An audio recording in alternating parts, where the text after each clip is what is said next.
Thank you very much, Les Cancorda. Minister, the Tokyo Olympics commence in the 23rd of July, a couple of weeks' time, and I believe 103 Irish athletes set sail today, and I believe, Minister, you are part of the team sending them off, and well done for doing that. And of course, we wish them all every success. They're Team Ireland, and we hope they do us proud. But one sport will not be represented. The Irish Dressage team, despite securing qualification in June 2019 in an event in Germany, will not actually be sending a delegation or team over to compete. The team qualified for various reasons. The original team members could not partake when the events were delayed, but rather than sending a replacement team, Horse Sport Ireland and their coach decided to send no team at all. And it's not that the team didn't want to go, not that they weren't able to go, but they were held back from going and prevented from going. And I think that is a real travesty. We know the lift sport can give all of us, as a nation in particular, when we get behind the flag. The Irish football team have given us many joys and successes over many years and decades, even when they haven't qualified for international tournaments. Katie Taylor has done us proud on many occasions in the boxing ring, as have many other boxers. Annalise Murphy did legions for the sport of sailing when she qualified in about 2012 and then secured a silver medal in 2016 Olympics. A small sport, perhaps, no more than dressage, but one that actually had an elevated status, rightly so, as a result of her success. Because the sport itself also gets a lift. In the same way as tennis clubs around the country report great interest during Wimbledon every year, a sport being in the spotlight showcases its natural, showcases its talents, its abilities, and people sign up, they watch, they follow, they take an interest. And dressage is a small sport at a national level, but a very important sport with a cohort of committed participants.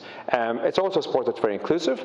As my own daughter, who happens to ride dressage as well, actually both of my daughters do, reminding me tonight on the way up here this evening, it's a sport in which a gender-neutral sport. There's no classes for men and for women. Both genders compete at the same level in the same classes. It's also an age-friendly sport. People of all ages, young and old, compete. And it's a sport that's accessible, disability-friendly. Many riders actually participate despite disabilities. And again, this is an event, was a chance to showcase Irish sport, Irish horses, Irish riders across the world. As a Kildare representative, I'm acutely aware of the importance of the horse industry to Ireland. I'd say to Kildare very much as well. It's the heart of it all. And not just to the participants, although they're hugely important, but to the entire sub-industry, the breeders, the farmers, the trainers, the farriers, the suppliers. The whole mix is so contingent upon success and international success. And this is a team that qualified. After 32 years trying, we got a place there. We secured our place. We had our pass. And yet the plane left today with those empty seats because of a decision which I'm still struggling to comprehend, not to send the team, not to send the replacement team. There are all kinds of question marks around that decision. I might come back to that in replies. But ultimately, we qualified. We had a place, and we decided not to send the alternative team. As a decision was announced the day of the deadline, too late to turn it around. The coach, I'm told, is based in California and has been selecting participants by Zoom. There was a standard set of 68% criteria, when 66% is the international normal metric. And there are many, many questions that surround the process. But the bottom line is there are 3 empty seats in the Tokyo Olympics. And when the world's eyes turns to the dressage arena during those games, there will be no Irish flag in the arena. And that's a crying shame for Irish participants, for dressage riders, and for Ireland as a whole. And I really hope the Minister can take some. It's too late, unfortunately. The team are gone. But I really think this needs to be followed up and investigated as to why this was allowed to happen and prevent any recurrence. Thank you, Deputy Minister, to respond. Thank you for raising this important matter. And I fully understand and acknowledge the disappointment of Dressage Ireland and individual riders at the decision not to send a dressage team to the upcoming Olympic Games in Tokyo. I know that it's very frustrating for those riders who had secured a place at the Olympics to accept the decision that was made by Horse Sport Ireland not to send a team. I absolutely acknowledge how difficult this has been for those individual riders, as you've outlined. My own role and the role of my department in developing policy for sport, and the national governing bodies develop and deliver their sport working with their club networks, affiliates and their sponsors. This includes the effective operation of their sport, hosting, sanctioning and delivery of events and the selection of teams for international competition. and I do not have a role in the operational matters of NGBs and would not be correct to get involved in such specific matters. The situation has arisen in the case is that an Olympic place had been secured by Dressage riders, but Horse Sport Ireland made a decision not to send a team, and the decision of the NGB has been made, and obviously the appeals process has been outlined as well, and they're a matter specifically for Horse Sport Ireland, and it's important that their autonomy is respected in this regard. The selection process for all Olympic athletes and teams is managed through the national governing bodies of sport and the Olympic Federation of Ireland. The relevant national governing body for equestrian sport is Horse Sport Ireland. As part of the process, the national governing bodies agree a comprehensive selection policy with the Olympic Federation of Ireland in advance of the Games themselves. Neither I nor Sport Ireland have any role in the Olympic team selection process. All national governing bodies of sport, including Horse Sport Ireland, are independent, autonomous bodies and are responsible for their own governance procedures, competition rules for their sports and team selection procedures. And I understand that the decision of Horse Sport Ireland not to select a dressage team was appealed through Horse Sport Ireland's internal process and through an independent dispute resolution mechanism, and the decision of Horse Sport Ireland was upheld in both instances. It would be inappropriate for me to intervene in any individual dispute regarding team selection or whether any individual support is or is not represented at the Games.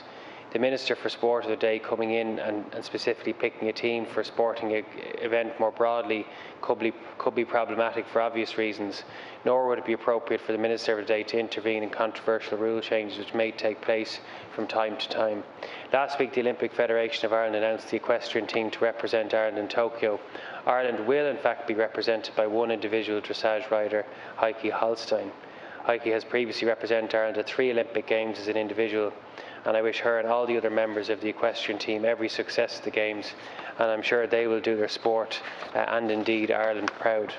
As the Deputy will be aware, the Olympic Games commence on the 23rd of July with the Paralympic Games following from the 24th of August. Currently 103 athletes have qualified for the Olympics, with 26 slots qualified for the Paralympics. This will be Ireland's largest ever team at the Games. This will be an unusual Olympics as the events will be taking place with no spectators due to the latest state of emergency announced in Tokyo.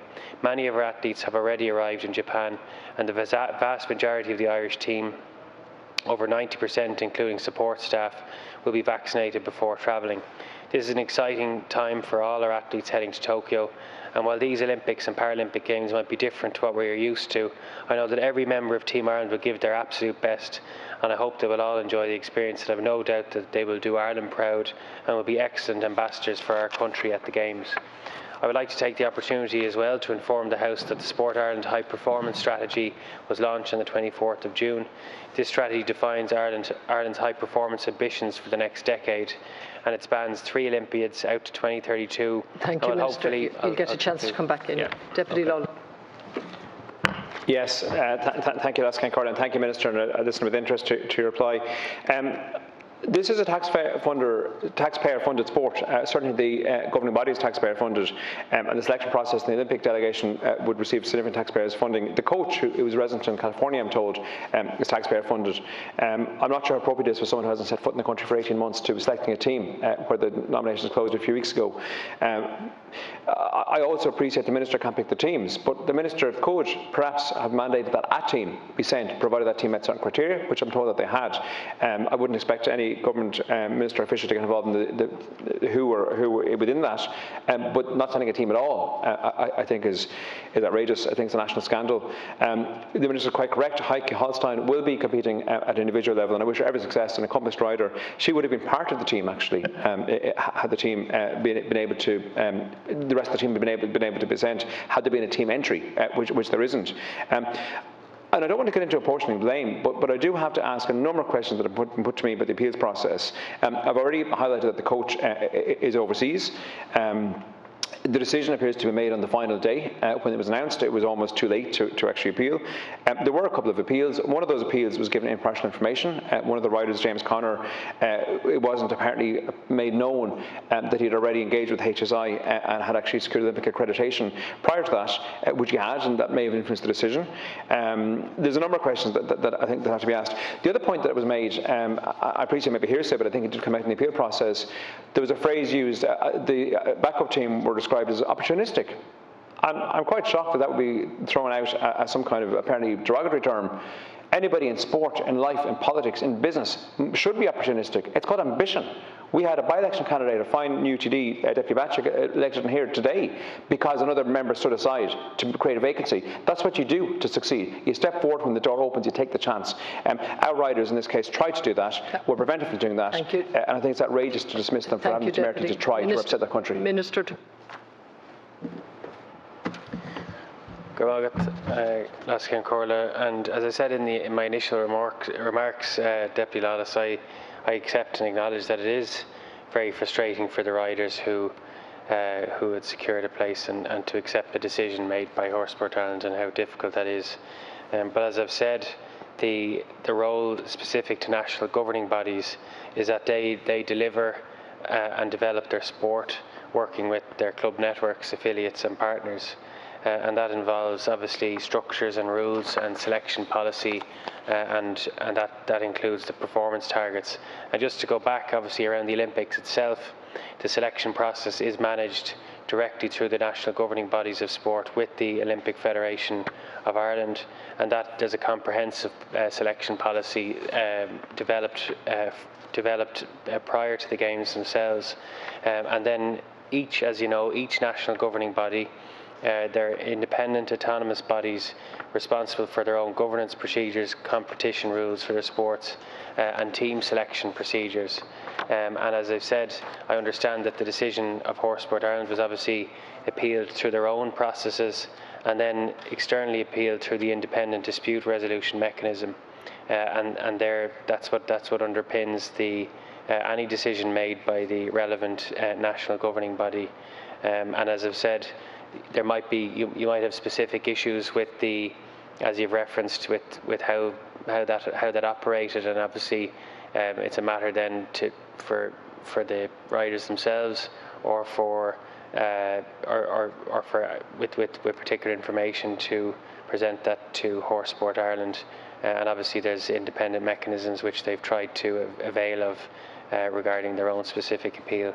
But just the basic point, as I've said, and I think you've acknowledged this, Deputy, for me it would be inappropriate for me to intervene in any individual dispute regarding team selection or to decide who should or shouldn't be represented specifically at the Games. Now that completes topic